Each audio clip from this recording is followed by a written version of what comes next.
मनाया जाता है, और ये इस बार जो मनाया गया 2024 में वो इसका 48th संस्करण था। ठीक है, ये काफी इंपॉर्टेंट है, आप बहुत सारे स्कीम में यूज कर सकते हैं इस डेटा का। ठीक है, उसके बाद देखते हैं कि एलआईसी ने केंद्र सरकार को 2,441 करोड़ रुपए का लाभांश दिया है। तो जनरली एलआईसी का लाभांश जो देता है, या एसबीआई देता है या आरबीआई देता है, तो इससे क्वेश्चन आयोग बनाते रहती है। तो याद रखेंगे ये तीन इंस्टीट्यूशन जो भी लाभांश देंगे सेंट्रल गवर्नमेंट को, तो उसका डेटा आपको याद रखना होगा। तो याद रखिएगा, एलआईसी के द्वारा लाभांश के रूप में सेंट्रल गवर्नमेंट को 24 और 41 करोड़ रुपए दिया गया है। उसके बाद देखते हैं कि वित्त मंत्रालय ने के फाइनेंशियल इंटेलिजेंस यूनिट, एफआईयू, ये जो भी शॉर्ट फॉर्म आता है उसका आपको फुल फॉर्म याद रखना होगा, क्योंकि कभी कभी ये शॉर्ट फॉर्म दे देते हैं और उसका फुल फॉर्म पूछ लेते हैं। तो जो भी इधर न्यूज में कंटिन्यू चल रहा होता है, तो उसका शॉर्ट फॉर्म कहीं एक जगह लिखकर उसका पूरा फुल फॉर्म लिखकर आप उसको याद रखेंगे, क्योंकि एक क्वेश्चन मिलता ही है इससे। ठीक है, देखते हैं कि वित्त मंत्रालय के फाइनेंशियल इंटेलिजेंस यूनिट ने मनी लॉन्ड्रिंग के आरोप में पेटीएम पेमेंट्स बैंक पर 5.49 करोड़ रुपए का जुर्माना लगाया है। क्योंकि इधर पेटीएम पेमेंट बैंक काफी हाईलाइटेड है, आरबीआई के द्वारा भी इस पे रोक लगा दी गई है लेन देन के लिए। उसके बाद ये वित्त मंत्रालय के द्वारा भी इन पे कार्रवाई की जा रही है। तो हो सकता है इधर रिसेंट का जो भी एग्जाम होगा, चाहे वो यूपी का दे, बिहार का दे, झारखंड का दे, तो इसे क्वेश्चन देखने को मिले, क्योंकि बहुत ज्यादा हाईलाइटेड हो रही है ये। तो इसको अच्छे से करेंगे, इसका एक एक पॉइंट देखेंगे, जो भी अपडेट आते रहता है इसमें। उसके बाद देखते हैं कि नई दिल्ली के जीएमसी बाला योगी स्पोर्ट्स कॉम्प्लेक्स में ये जो अभी चल रहा था कबड्डी प्रो लीग, जिसका 10वां संस्करण अभी समाप्त हुआ है, तो इसमें पुनेरी पल्टन ने हरियाणा स्टीलर्स को हराकर 10वें सत्र का खिताब जीत लिया है। और ये इन्होंने पहली बार जीता है, और ये इनकी दूसरी बार सेमी मतलब फाइनल खेल रहे थे, जिसमें ये पहली बार इन्होंने जीत दर्ज की है। ठीक है, और पुनेरी पल्टन की इस जीत में सबसे जो अहम भूमिका उस टीम के जो खिलाड़ी का रहा, उनका नाम है मोहित। ठीक है, तो इस तरह के भी क्वेश्चन बन जाते हैं कि किस खिलाड़ी के दम पर वो इस मैच को जीते हैं, तो उनका नाम बताइए। तो याद रखिएगा, पुनेरी पल्टन के हैं ये मोहित, और इन्होंने 9 अंक बनाया था इस टूर्नामेंट में जो फाइनल वाला खेला जा रहा था। ठीक है, उसके बाद देखते हैं कि भारतीय डाक विभाग ने एआईएफएफ के वर्तमान अध्यक्ष कल्याण चौबे के नाम से पोस्टल स्टाम्प जारी किया है। देश में खेल के विकास में उनके योगदान के लिए यह विभाग की पहल की है। काफी इंपॉर्टेंट क्वेश्चन इससे बनने की संभावना 90% है। ठीक है, भारतीय डाक ने कोलकाता में इस स्टाम्प का लोकार्पण किया है, और 5 रुपए का ये स्टाम्प जारी हुआ है, जिसपे जो वो अपने ये कल्याण चौबे है उनका फोटो है, साथ में लाल किला का कोई फोटो है। ठीक है, तो ये याद रखिएगा, जनरली ये स्टाम्प जो जारी होता है किसी ऐतिहासिक घटना पे, किसी ऐतिहासिक पर्सन पे होता है जनरली। बट ये पहली बार ऐसा हुआ है कि किसी किसी भी आयोग के गवर्निंग जो अध्यक्ष हैं उनके नाम पर ये जारी हुआ है पहली बार। ठीक है, तो इसको याद रखेंगे, और इसको कोलकाता में इसका लोकार्पण किया गया है, ये भी इम्पोर्टेंट है। उसके बाद देखते हैं कि गूगल न्यूज इनिशिएटिव ने लोकसभा चुनाव के दौरान भ्रामक सूचनाओं से निपटने के लिए प्रोजेक्ट शक्ति लॉन्च किया है। ये भी मोस्ट वीवीआई है ये प्रोजेक्ट शक्ति, क्योंकि पिछले बार भी जब ये लोकसभा का आयोजन हुआ था, और क्या बोलते हैं, चुनाव आयोग के द्वारा अगर किसी भी तरह का स्कीम लाया गया, कोई प्रोजेक्ट लॉन्च किया गया, तो उससे क्वेश्चन अधिकतर आयोग में देखने को मिला है। तो इसको याद रखेंगे कि ये चुनाव आयोग के द्वारा प्रोजेक्ट शक्ति लॉन्च किया गया है। इसके माध्यम से ये किसी भी तरह की जो भ्रामक सूचनाएं मार्केट में आती है उस पर रोक लगाया जाएगा। ठीक है, फैक्ट चेक करेंगे और उस पर रोक लगाएंगे, और जनता को अवेयर करेंगे कि ये सूचना इसके आधार पे अपना एक मतलब जो अपना विचार है वो ना कायम करेंगे, क्योंकि ये गलत है या सही है, जो भी है वो बताएंगे। इसमें जो है दैनिक मतलब जागरण समूह जो है, मीडिया की जो जागरण समूह है, उसका जो बहुत सारा ऐप है वो भाग लेंगे, जैसे फैक्ट चेक इकाई, विश्वास न्यूज, द क्रीट, बूम, फैकल्टी और न्यूज चेकर जैसे प्रमुख संस्थान इसमें शामिल हैं। ठीक है, उसके बाद देखते हैं कि पूर्व जो पीएम थे हमारे राजीव गांधी, उनकी जो हत्या हुई थी उसमें शामिल उसमें जो दोषी करार दिए गए थे, तो उसमें एक पर्सन का डेथ हुआ है।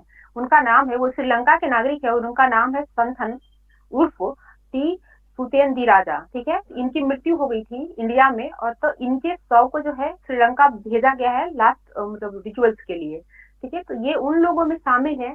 7% इनके देश के आरोप में उनको पनिशमेंट मिला था, बट 2022 में कोर्ट इनको सजा काटने उतने दिन सजा काटने के बाद बरी कर दिया था, इस पे भी विवाद हुआ था। तो ये याद रखेंगे, ये उनके हत्याकांड से शामिल एक पर्सन का डेथ हुआ है और वो श्रीलंका के निवासी हैं, उनका नाम सॉनसन है। ये देखते हैं कि आईपीएस अनुराग अग्रवाल को संसद सुरक्षा का प्रमुख नियुक्त किया गया है। वर्तमान में ये सीआरपीएफ के महानिरीक्षक हैं। तो ये भी इम्पोर्टेंट है क्योंकि अभी हाल में कुछ दिन पहले ही ये संसद पे के सुरक्षा चक्र में को भेजा गया था, तो जिसके लेकर वहाँ का ये जो बहुत कुछ चेंजेस किया जा रहा है। ठीक है, तो इसको याद रखेंगे कि उसके सुरक्षा प्रमुख के रूप में आईपीएस अनुराग अग्रवाल को नियुक्त किया गया सेंट्रल गवर्नमेंट के द्वारा। उसके बाद देखते हैं नौकरशाह से अभिनेता बने, ये इनका नाम है शिवराम। ठीक है, उनका निधन हो गया है। इनका नाम के शिवराम है। ये पहले ऐसे मतलब पर्सन है जिन्होंने कन्नड़ भाषा में संघ लोक सेवा आयोग की परीक्षा पास की थी। ये भी इम्पोर्टेंट हो जाता है।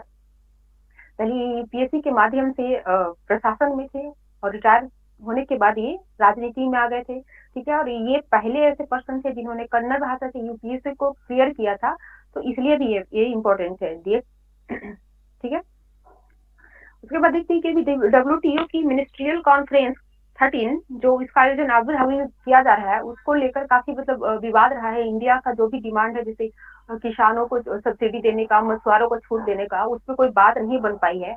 इसके जो पूरा रिपोर्ट है वो पेपर में डाला हुआ है, उसको नोट कर लीजिएगा, क्योंकि अगर आप पीसीएस देंगे और खासकर जेपीएससी देने वाले स्टूडेंट उसका क्वेश्चन उठा कर देखेंगे प्रीवियस ईयर मेन का, तो वहाँ आपको दिखेगा सीधे सीधे कि डब्ल्यूटीओ का जो मतलब किस तरह से इंडियन कृषि को वो चेंज करना चाहते हैं, बदलाव करना चाहते हैं। ठीक है, तो उसमें डायरेक्ट क्वेश्चन वहाँ आपको मेन में दिख जाएगा जब उसका एनालिसिस करेंगे आप। तो अभी जो भी डब्ल्यूटीओ से रिलेटेड जो मतलब ये मंत्रिमंडलीय जो हुआ है, इसमें जो भी फैक्ट्स निकल कर आए हैं, तो उसको एक जगह नोट कर लीजिएगा, क्योंकि पीटी पास करने के बाद हो सकता है आपको वो काम दे। ठीक है, उसके बाद देखते हैं कि फ्रांस और जुवेंटस के मिडफील्डर पॉल पोगबा इनका नाम है। ये टेस्टोस्टेरोन के पॉजिटिव पाए जाने की वजह से इनको 4 वर्षों के लिए बैन किया गया है फुटबॉल अंतरराष्ट्रीय फुटबॉल संस्थान के द्वारा। ये स्टेरॉइड है टेस्टोस्टेरोन, जिसका वो ओवरडोज ले रहे थे ताकि उनमें एनर्जी आए और वो अपने मैच को जीत सके। डोपिंग टेस्ट में ये पॉजिटिव पाए गए हैं, जिसकी वजह से इन पे बैन लगाया गया है। और इस तरह की कोई भी बैन लगती है इंटरनेशनल प्लेयर्स का, तो वो भी क्वेश्चन बनने की संभावना बहुत ज्यादा रहती है। तो इसका नाम याद रखेंगे, ये फ्रांस के हैं और मिडफील्डर हैं, उनका नाम है पॉल पोगबा। ठीक है, फिर देखते हैं कि घाना एक जो देश है, उसकी संसद ने एलजीबीटीक्यू विरोधी विधेयक पारित किया है। ये भी इंपॉर्टेंट है। ठीक है, इसको भी याद रखेंगे। छोटे छोटे कंट्री कुछ इस तरह का तूफानी करते हैं तो उससे क्वेश्चन बनती है। और ये जो मतलब समूह है, इंडिया में भी काफी चर्चित रही है, क्योंकि कुछ दिन पहले ही सुप्रीम कोर्ट के द्वारा आदेश मतलब यहाँ पे आदेश दिया गया था कि इनको कोई शादी करने का मतलब यहाँ पे लीगल राइट नहीं है, ना ये बच्चे ले सकते हैं। इस तरह के रिलेशन को स्वीकार किया जा सकता है समाज में, बट इस तरह का हक इनको नहीं है। तो उससे भी जिसकी वजह से ये काफी फेमस है। तो याद रखेंगे कि घाना के द्वारा पहली बार वहाँ के संसद में इनके विरोध में जो है विधेयक पारित कर दी गई है। उसके बाद द लॉसेंस पत्रिका में एक काफी विस्तृत रिपोर्ट प्रकाशित हुआ है मोटापा को लेकर पूरे वर्ल्ड में। इसमें बताया गया है कि दुनिया भर में मोटापे से ग्रस्त बच्चों और किशोर और वयस्कों की कुल संख्या लगभग 1 अरब से पार कर गई है। 1990 के बाद से सामान्य से कम वजन वाले लोगों की संख्या कम हो रही है और मोटापा अधिकतर देशों में कुपोषण का सबसे आम रूप बनता जा रहा है। तो ये आप लोग को पता होगा, अगर आप लोगों मेन में थोड़ा सा भी पढ़े होंगे तो वहां पे आपको पता होगा कि जो मतलब दुबले पतले हैं वो भी कुपोषण के शिकार है और जो मोटे हैं वो भी कुपोषण के ही शिकार है। ठीक है, तो उसमें अगर मेन में अगर कुपोषण से रिलेटेड क्वेश्चन आता है तो हाल का ये डेटा है, सर्वे है और भी लॉसेंस पत्रिका का है, तो काफी मतलब ये इफेक्टिव होगा, तो आप इसको दीजिएगा वहां पे। ठीक है, इस रिपोर्ट में बताया गया है कि दुनिया भर के बच्चे और किशोरों में 2022 में मोटापे की जो दर थी 2090 की तुलना में 4 गुना बढ़ गई है। ठीक है, और ये जो टोटल 33 वर्षों की जो अवधि है, इसमें सामान्य से कम वजन से जूझ रहे वयस्कों का अनुपात आधे से भी कम रह गया है। सामान्य से कम वजन वाली लड़कियों का अनुपात वर्ष 1990 में कि 10.3% से गिरकर 2022 में 8.2% हो गया है और लड़कों का अनुपात 16.7% से गिरकर 10.8% हो गया है। तो ये पीडी का भी फैक्ट सही है। ठीक है। डायरेक्ट वहां पे इस पत्रिका का नाम देकर आपसे पूछ सकता है कि ये जो रिपोर्ट प्रकाशित हो गई हुई थी तो उसके अनुसार बताइए लड़कियों का अनुपात कितना है, लड़कों का कितना है, या ये भी पूछ सकता है कि लड़कियों का जो सामान्य वजन कम हो रहा है कितने कंट्री में तेजी से कम हो रहा है और लड़कों में। तो इसी में ये बताया जा रहा है एक पॉइंट, लड़कियों में सामान्य से कम वजन की दर से कमी जो है 44 देशों में देखी गई है, जबकि लड़कों में यह गिरावट 80 देशों में देखी जा रही है। ठीक है। और इसमें देख लेंगे कि ये 33 वर्षों में ओवरऑल जो आबादी जो मोटापा है किस तरह से बढ़ रहा है। तो पुरुष या महिला का जो मोटापन है वो 1990 में 19.5 करोड़ लोग जो थे मोटापा से ग्रसित थे, जो 2022 में बढ़कर 87.9 करोड़ हो गया है। ठीक है। बच्चे जो 2090 में जो मोटे थे उनका जो संख्या था 3.1 करोड़ था, जो 2022 में बढ़कर 15.9% हो गया है। तो ये रिपोर्ट दिखाती है कि किस तरह से मोटापा जो है एक रोग का शक्ल धारण करते जा रहा है, जिसकी वजह से कई बीमारियां भी होती है। जैसे अभी देख रहे होंगे छोटे छोटे बच्चों को डायबिटीज हो जाता है, इस तरह के बहुत सारे क्रॉनिकल डिजीज उनको होता है जिसका वजह ये मोटापा ही होता है। ठीक है। तो ये आप हेल्थ इश्यूज से संबंधित क्वेश्चन में या कुपोषण से संबंधित क्वेश्चन अगर मेन में पूछता है उसको डील करेंगे तो इस रिपोर्ट का हवाले देते हुए वहां पे आप बताएंगे इस सिचुएशन को। ठीक है। उसके बाद बिहार से रिलेटेड कुछ देखते हैं। यहाँ पर जो है व्यापार चिन्ह रजिस्ट्री से बिहार की चाय, जिसका मतलब बिहार की जो चाय है उसका ब्रांड नेम है बिहार टी, इसके व्यापार चिन्ह को स्वीकृति मिल गई है। ठीक है। बिहार में वर्तमान में लगभग 5600 हेक्टेयर क्षेत्र में चाय की खेती होती है और सबसे प्रमुख स्थान जो है चाय की खेती यहाँ पे जो होती है वो किशनगंज में होती है। और बीपीएससी पीटी में ये क्वेश्चन बना हुआ है कि बिहार में चाय की खेती किस क्षेत्र में होती है। ठीक है। तो इसको याद रखेंगे। और मुझे जहां तक याद आ रहा है शायद वहां पे रकबा भी उन्होंने पूछ रखा था कि कितने हेक्टेयर में यहाँ की खेती होती है। ठीक है। तो दोनों याद रखेंगे। ये जो व्यापार चिन्ह रजिस्ट्री अधिनियम 1999 के तहत व्यापार चिन्ह रजिस्टर भारत सरकार के द्वारा किया जाता है, तो इसका जो कार्यालय है मुंबई में है, ये भी याद रखेंगे। और व्यापार चिन्ह है क्या? ये एक ऐसी चिन्ह है जिसका उपयोग किसी व्यवसाय में प्रयुक्त शब्द, नाम, कारण, लेबल या संख्या या किसी अन्य व्यवसाय या सेवा से उत्पन्न अन्य सामान्य वस्तुओं को अलग करने के लिए किया जाता है। ठीक है। तो ये सारे टर्म याद रखेंगे। और बिहार टी को ये व्यापार चिन्ह मिल गया है तो ये भी इंपॉर्टेंट है, क्वेश्चन बनने की संभावना है। ठीक है। उसके बाद देखते हैं कि बिहार के प्रखंडों में पंचायत समिति संसाधन ज्ञान केंद्र का निर्माण किया जाएगा और प्रत्येक केंद्र के निर्माण में 3,67,42,000 रुपए खर्च होगा। ये मतलब प्रत्येक पंचायत समिति में एक ऐसे बिल्डिंग बनाए जाएंगे जहाँ सारे आधुनिक सुविधा अवेलेबल होंगे, जहाँ पर और वो जो है केंद्र जो है वो सारे उस पंचायत समिति के ब्लॉक से जुड़े होंगे। और वहाँ पे अब ऑफिसर्स जो बैठकर पूरे पंचायत को वो आसानी से मॉनिटर करेंगे, कितने वर्क कैसे वहाँ पे डेवलप हो रहा है वर्क का, वो आसानी से यहाँ पे मॉनिटर करेंगे। और साथ ही डे टू डे मतलब डेली बेसिस पे वो डाटा कलेक्ट करेंगे, जिससे उनको आगे योजना बनाने में आसानी होगी। तो ये काफी अच्छा इनिशिएटिव है गवर्नमेंट का।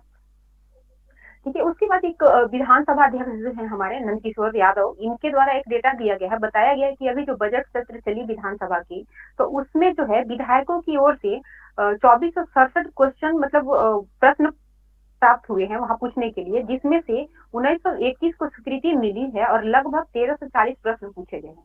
तो इस तरह के डेटा से भी क्वेश्चन कभी कभी बन जाता है, तो इसको भी आपको देखना होगा। उसके बाद देखते हैं कि राज्य के ये मोस्ट वीवीआई है, ये इससे क्वेश्चन आपको दिखेंगे तो इसको ध्यान से रखिएगा कि राज्य के 3 पर्यटन स्थलों को राष्ट्रीय स्तर पर पुरस्कार दिया गया है। ये पुरस्कार नई दिल्ली में आयोजित समारोह में दिल्ली के एलजी विनय कुमार सक्सेना और केंद्रीय मंत्री किरण रिजिजू के द्वारा दिया गया है। तो कई बार ये पूछ लेते हैं कि ये पुरस्कार दिया गया है तो किनके द्वारा दिया गया है, तो याद रखेंगे सेंट्रल मिनिस्टर तो थे ही, साथ में दिल्ली के एलजी भी इस पुरस्कार को वितरित किए थे। ठीक है। तो ये दोनों का नाम याद रखना होगा। और टोटल जो है पूरे देश में इस तरह के पर्यटन स्थल का जो मतलब पुरस्कार दिया गया है उनकी संख्या 121 है और बिहार के 3 पर्यटन स्थलों को ये पुरस्कार दिया गया है।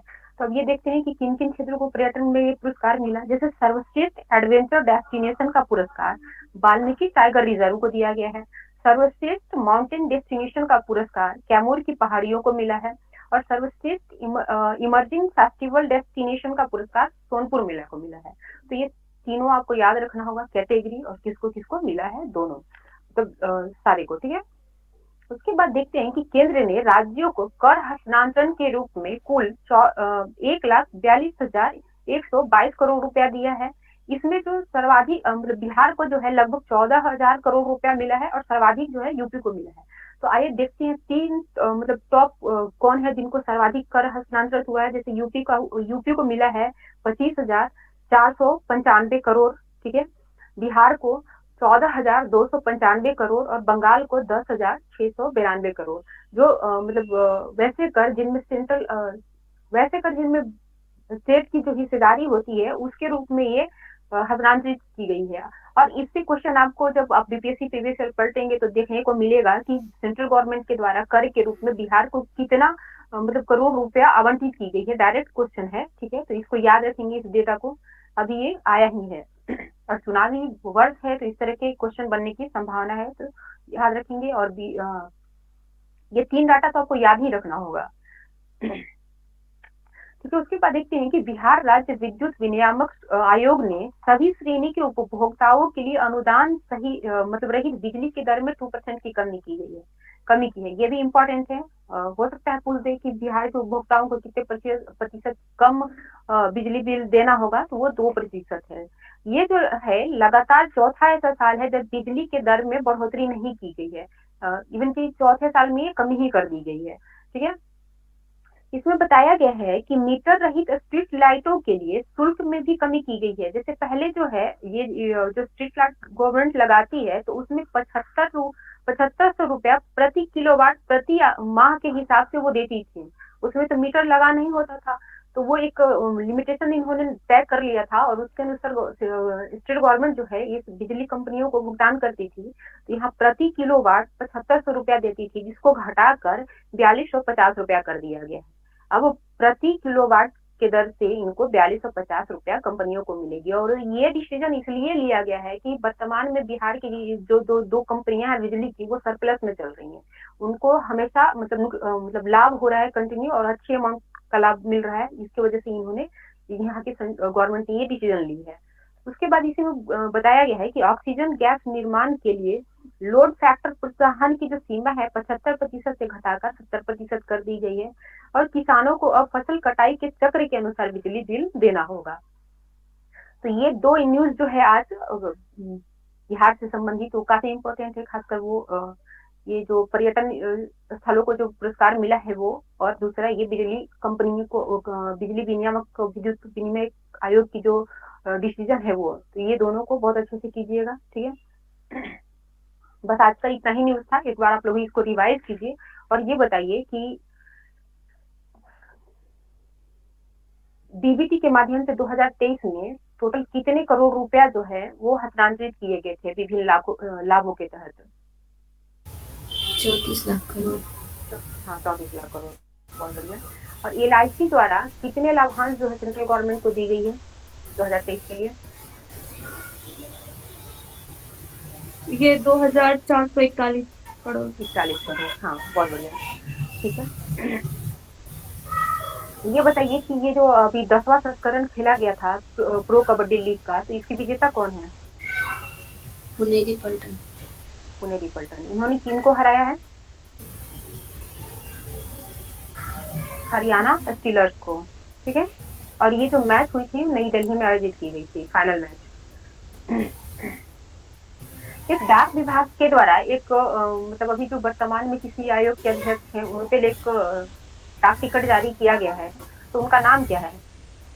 कल्याण चौधरी। कल्याण चौधरी, ठीक है। ये किसके अध्यक्ष के रूप में वर्तमान में कार्यरत है? ये AIFF। ये बताइए कि ये क्यों इनको दिया गया, ये सम्मान क्यों दिया गया डाक विभाग के द्वारा? मतलब खेल के लिए उनका योगदान को देखते हुए। हाँ, खेल को बढ़ावा देने दे रहे थे, जिसकी वजह से ये उनको मिला है। और ये डाक जो टिकट जारी हुआ है कितने रुपए का है? 5 रुपए। 5 रुपए का है, बहुत बढ़िया। गूगल के द्वारा लोकसभा चुनाव में जो मिस इन्फॉर्मेशन जो फैलाए जाएंगे उसको रोकने के लिए एक प्रोजेक्ट लॉन्च की गई है, उसका नाम क्या है? प्रोजेक्ट शक्ति। हाँ जी, प्रोजेक्ट शक्ति। हाँ, बहुत बढ़िया। संसद का सुरक्षा का प्रमुख किनको बनाया गया है? अनुराग अग्रवाल को। हाँ, अनुराग अग्रवाल।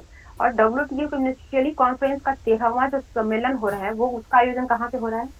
अबू धाबी में। अबू धाबी में। बहुत बढ़िया। एक फुटबॉलर है जिनको अंतरराष्ट्रीय फुटबॉलर महासंघ के द्वारा 4 साल का बैन लगाया गया है, क्या नाम है उनका? पाल पोग्बा। पाल पोग्बा। किस कंट्री से संबंधित है ये? ये फ्रांस। हाँ, अभी ये बताइए कि एक मोटापे पे वैश्विक रिपोर्ट प्रकाशित किया गया है, तो किस पत्रिका के द्वारा प्रकाशित किया गया है ये? द लासेट। द लासेट। हाँ हाँ।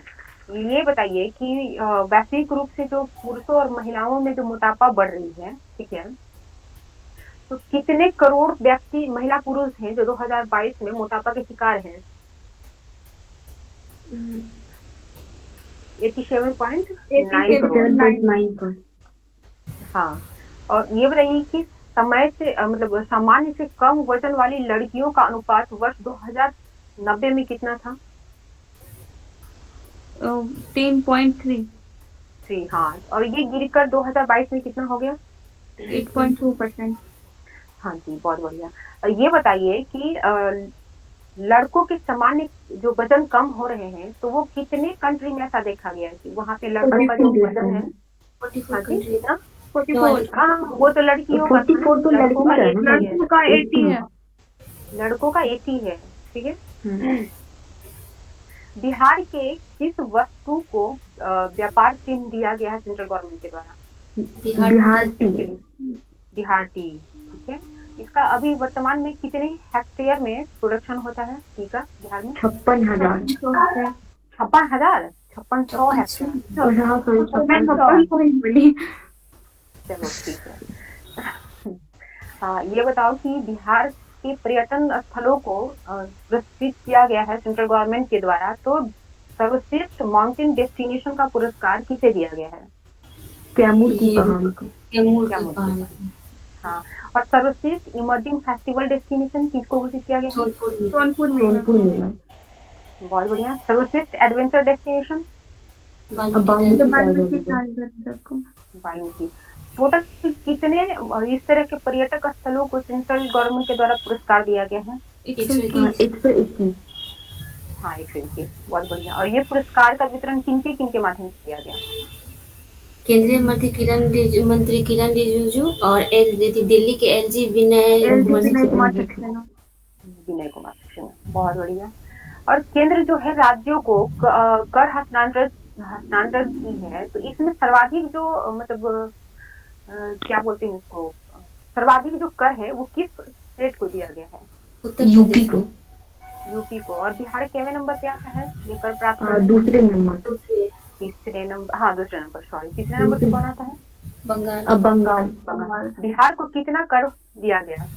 14,000 करोड़। 14,295। ठीक है। अब बिहार राज्य विद्युत विनियामक आयोग द्वारा कितने प्रतिशत बिजली दर में कटौती की गई है? 2%। 2%। और ये बताइए, स्ट्रीट लाइट जलाने के लिए जो पहले मतलब स्टेट गवर्नमेंट जो बिजली कंपनियों को 7600 रुपया देती थी, अब उसको हटाकर कितना कर दिया है? 4250। 4250। बहुत बढ़िया। और ऑक्सीजन गैस निर्माताओं के लिए जो लोड फैक्टर प्रोडक्शन है, उसकी सीमा कितना प्रतिशत से घटाकर कितना किया गया है? 75%। चलो ठीक है, बहुत बढ़िया। आज बस इतना है, फिर कल मिलते हैं करंट वाले में। कल नहीं, अभी 9:30 बजे भी मिलते हैं, ठीक है। जैसे किया जाए, तब तक आप लोग पढ़िए, रिवाइज कीजिए और जवाब दीजिए, ठीक है। Thank you ma'am. Thank you.